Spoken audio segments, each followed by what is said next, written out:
Hi, I'm Joanne Ferrier, and welcome to this Fronteras Desk Special. We'll bring you stories of life south of the border in Baja California. We begin our journey with a story of development and the environment. The wildlife-rich peninsula of Baja California has long lured fishermen, surfers, and nature lovers to its pristine coast.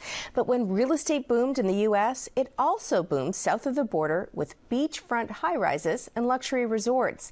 Now, the funds behind many coastal developments has dried up, leaving some environmentalists with a sigh of relief. Fronteras Desk reporter Jill Replogle and video journalist Katie Ufrat bring us this report. Santa Rosalita is a tiny fishing village on the Pacific coast, about 400 miles south of the U.S.-Mexico border. There's not much going on here as night falls on a recent weekday evening. Just a few dirt bikers roaring around and surfers catching the day's final waves. But only 5 years ago, this town was bustling with construction. I'm standing in the middle of what was supposed to be the start of a huge development project in Baja California. It was going to be a marina filled with boats, and it was going to be the first step in the nautical staircase, which was a string of marinas that the federal government had planned for along the coast of Baja California and the Sea of Cortez. And as you can see, it's completely filled with sand and abandoned. The failed nautical staircase project has become the poster child for overambitious development dreams in Baja California. It was planned with the expectation that the real estate was going to continue growing. So I would say, well, let's put some marinas in key places because we are developing the entire coast. So eventually we'll have thousands of people with yachts coming to Baja California. During its recent boom years, many Mexican developers and Americans in search of a plot of paradise invested in Baja California's miles and miles of unspoiled, breathtaking coastline. Now many are saddled with half-finished condos and acres of remote land with no electricity or water. But some people aren't all that upset about the development freeze. Definitely, obviously, the downturn in the economy has been a positive boon for the Baja natural resources. When the Baja boom was happening, literally it seemed like conservationists were fighting all kinds of projects, from a plethora of liquefied natural gas terminal proposals, from marina development projects, from high-rise development projects and mega resorts. A lot of that has come to a halt, and thanks to the slowdown, Wild Coast and other conservation groups have been able to buy up discounted coastal land from speculators who once hoped to make a fortune selling beachfront real estate. They're establishing conservation easements on private land, and they're working with the Mexican government to form new protected areas. So in places like San Ignacio Lagoon, Magdalena Bay, the corridor between Loreto and La Paz, and then the Central Pacific coast, we've been able to really proactively preserve a lot of world-class coastal biodiversity areas. There are areas where gray whales go and where you see whale sharks, real world-class, Africa-style wildlife destinations. So that's really exciting. About 4 hours north of Santa Rosalita is San Quintin Bay. It's an internationally recognized wetlands area. Tens of thousands of migratory water birds winter here. And clams and oysters are abundant. It's one of the last wetlands in North America with, I would say, 80–90% of the habitat is still in good shape. The local government hoped this fragile bay would also house a marina and become a step on the nautical staircase. A mega resort and golf course were also on the drawing board. But now the Mexican conservation group Terra Peninsular is coordinating with the government to establish a federal biosphere reserve on nearly 300,000 acres here. It's also working with local farmers to establish land use plans and sustainable agricultural practices. Of course, development brought much-needed money into this region, and with that money gone, conservationists are hurting too. I mean, nonprofits too depend on donations. It depends on grants to be able to do their work. When the development pressures go down, the money for conservation also goes down. Back in Santa Rosalita, locals say the jobs and income promised by the marina could have been good for the town. Even though it's not likely to ever be operational, the marina project did bring electricity and a paved road. Oh, and a few surfing tourists. The marina breakwall created a nice new wave. Now, local fishermen are brainstorming ideas for what to do with this sandy corral. Algo de cultivos Sería algo muy especial que se pudiera. Some kind of farm. It would be really special if we could do that kind of work there. For example, an abalone or fish farm. Why not? It's really interesting, and I think we have a very interesting place to do it. Transform a failed marina into a fish farm? Why not? Baja's isolated residents are used to making something out of what appears to be a waste. Those wild, uncrowded coastlines of Baja California have lured surfers north of the border for decades. But the route to some of the best waves have been blocked in recent years by high-rise condos and private development. And as our next story shows, that's causing an ongoing battle. I came here in 1976, found a wave, and decided it was like the best wave I've been in all the way down to Peru. Well, I started flying in Baja in about 1976 or 77, and I have a light plane, so I started looking for places to fly and surf. And San Juanico was one of the first places I came across that had both a landing strip and a really great wave. The place, as far as I'm concerned, is when it's on, it's as good a wave as there is in the world. These three surfers are talking about the wave at San Juanico, or Scorpion Bay as it's more popularly known in the surf community. It might not look like much now, but in the summertime, the ride can be epic. The place is remote.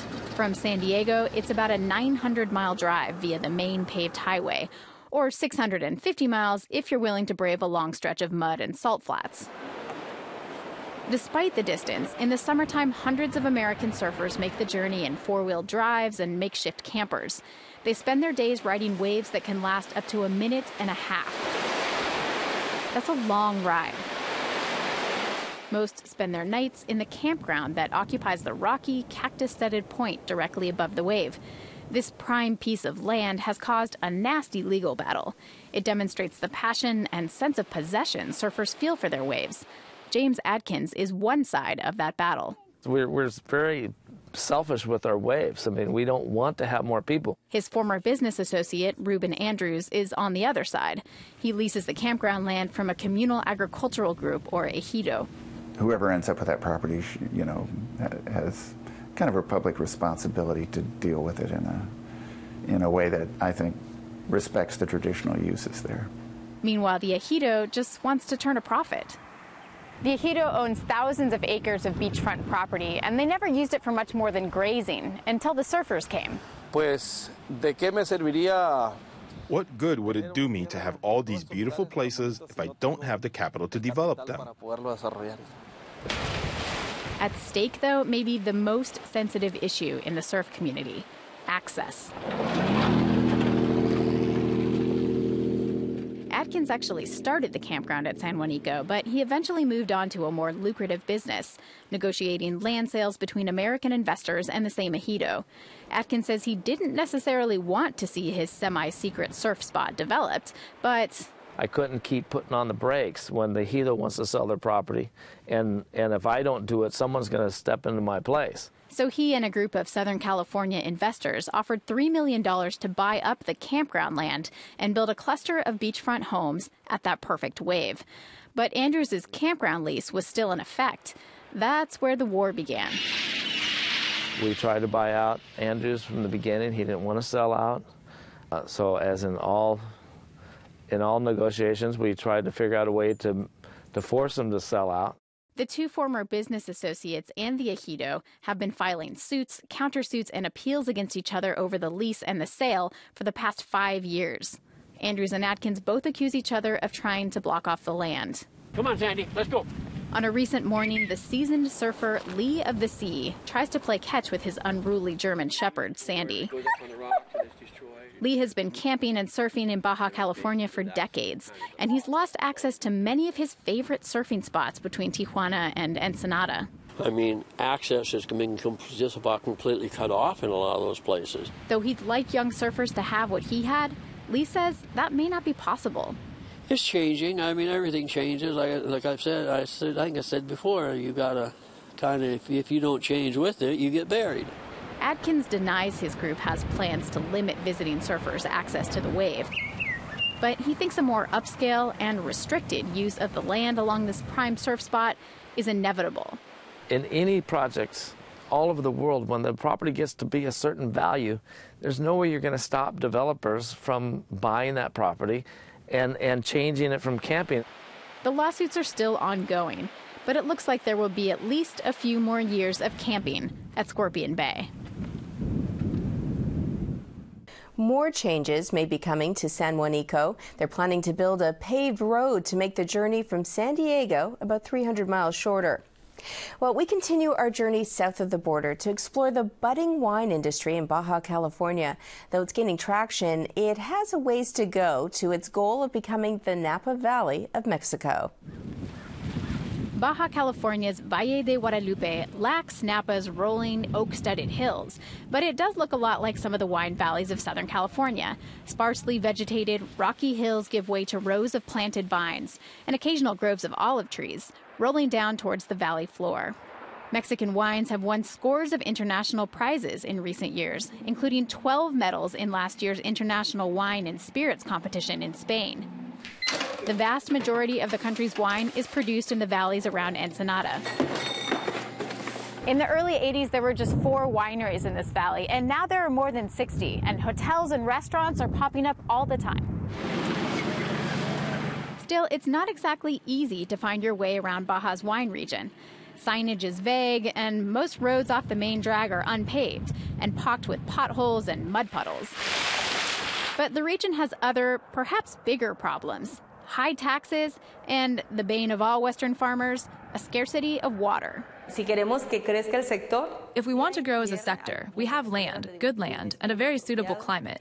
But if we want to grow as an industry, we need water. Baja California has about 8,000 acres of vineyards, compared to Napa's 45,000 acres. While there simply isn't as much suitable land for growing grapes in Baja, there is a lot more that could be planted. The problem is, the growing city of Ensenada sucks up a lot of the region's water. In addition, salt buildup is a problem in the lower parts of the wine valleys. La napa freática, que es el manto acuífero, cuando llueve mucho. Victor Manuel Torres Alegre explains that when it rains, water picks up salt from the soil and carries it to the lower parts of the valley. When it dries up, the salt stays in the topsoil. Entonces baja el agua, pero arriba hay una capa de sal.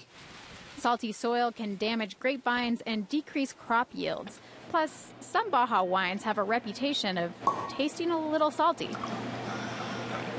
And then there are the taxes. A little less than half the price of the wine goes toward paying taxes. So that makes our wine a little more expensive compared with many other wines. Currently, the tax on wine in the state of Baja California is 41%.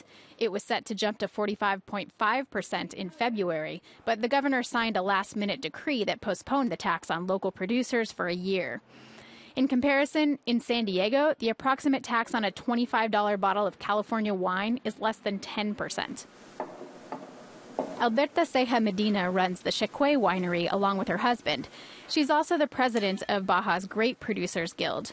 Ceja is realistic about the possibility of getting taxes reduced for the industry, but she says there are other ways the government could help. In the history of Mexico, a tax has never been removed. We're business people. We know we have to pay taxes. Right now, we're fighting for a simplification of the administrative requirements to start. Then, if they can't get the taxes lowered, she says, maybe they can get the government to give some of those taxes back, for example, in the form of credit to producers.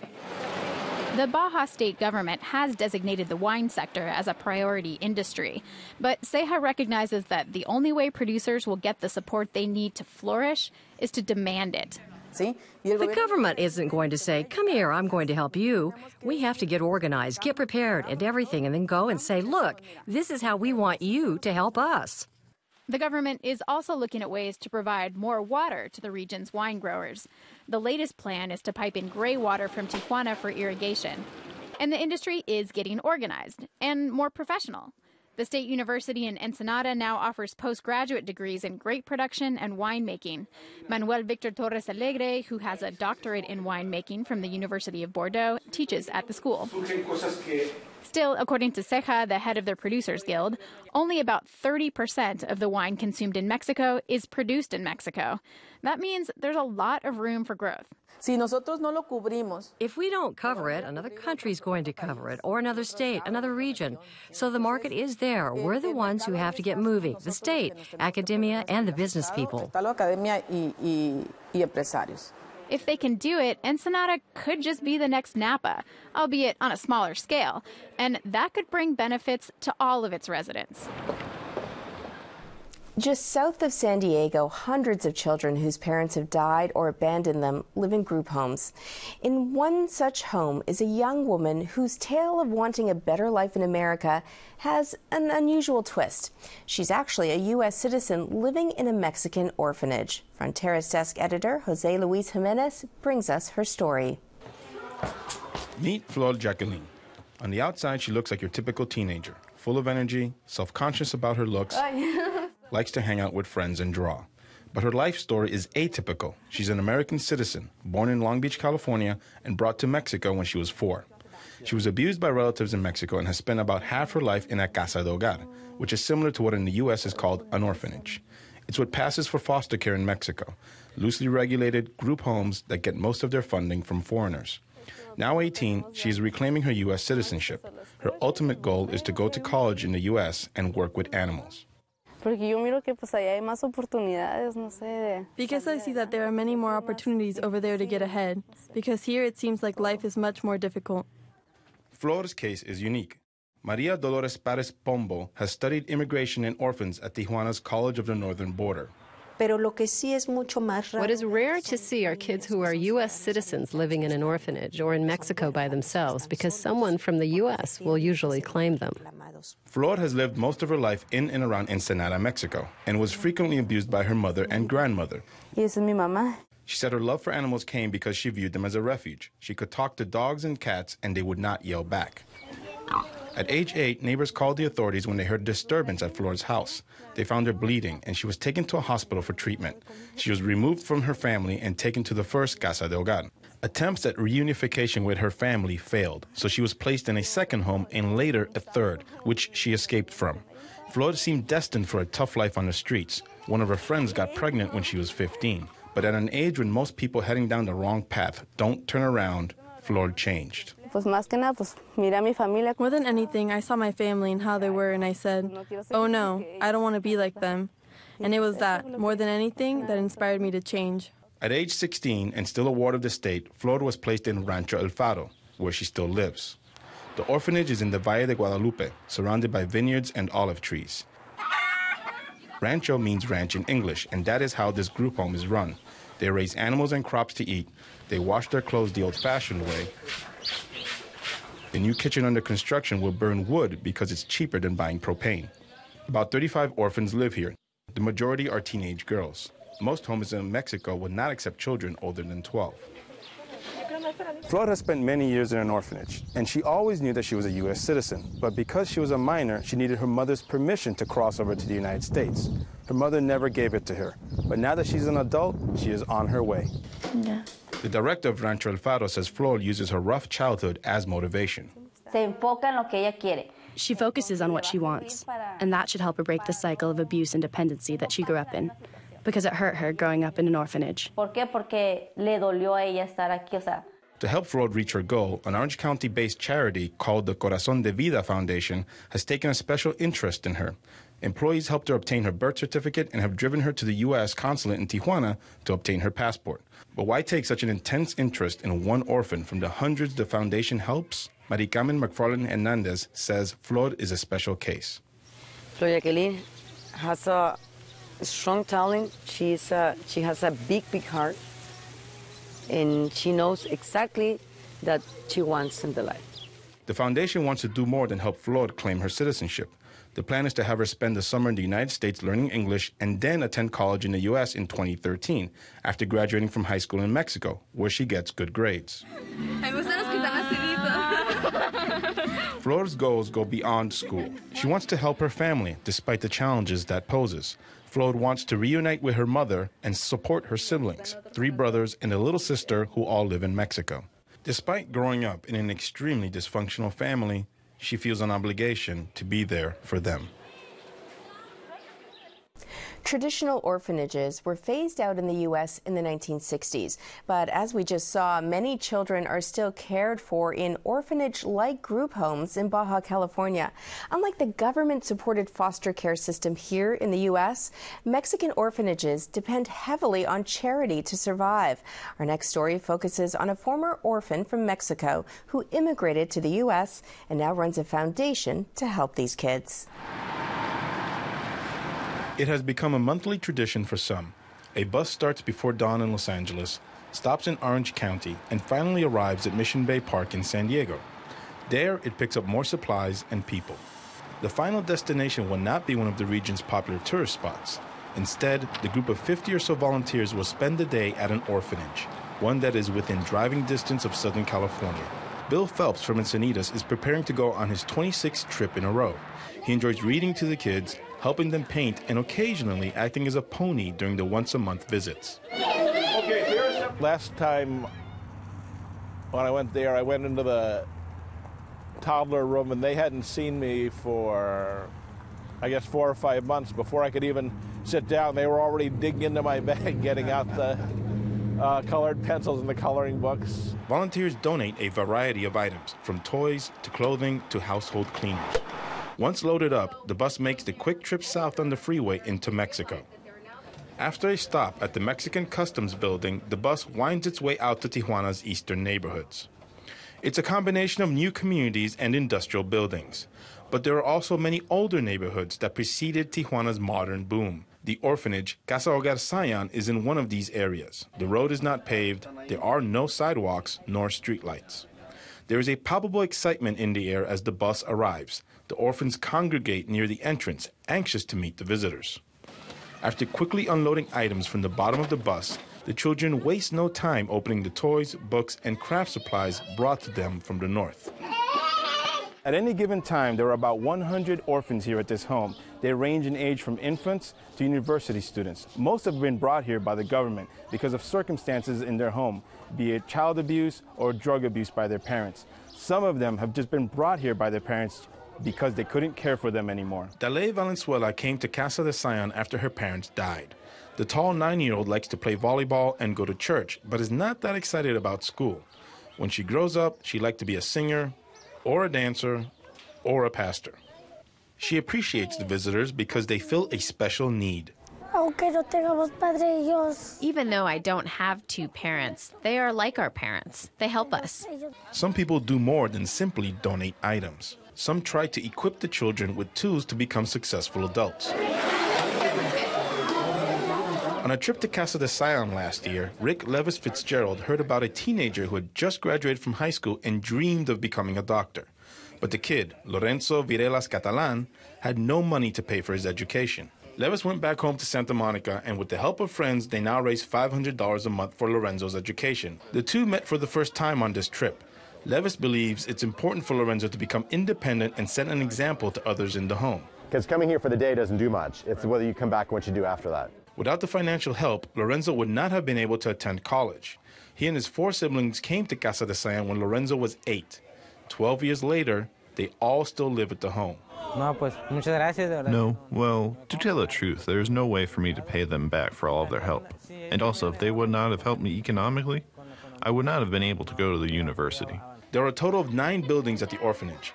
And one of the more popular areas is the nursery, where newborns and toddlers are cared for. The volunteers enjoy holding and playing with the tiny kids, who are unaware of their circumstances.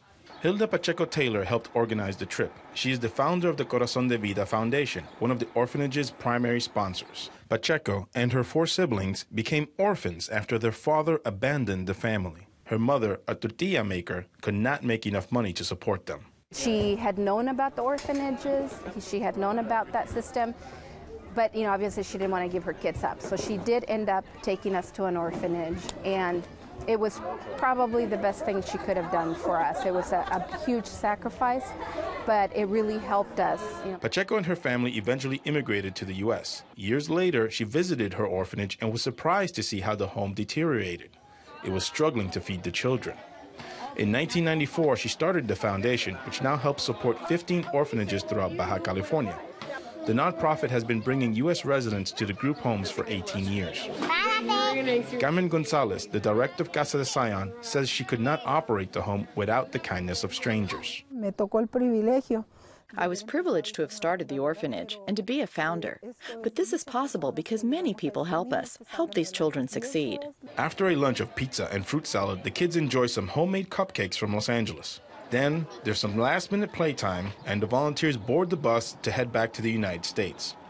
They disembark so the vehicle can be inspected for contraband and their residency checked. After waiting 2 hours to cross the border, they're back in the U.S. to begin their journey to their comfortable homes. That wraps up this special edition of Fronteras, Stories from Baja California. We have many more stories about our border region at fronterasdesk.org. Thanks for watching.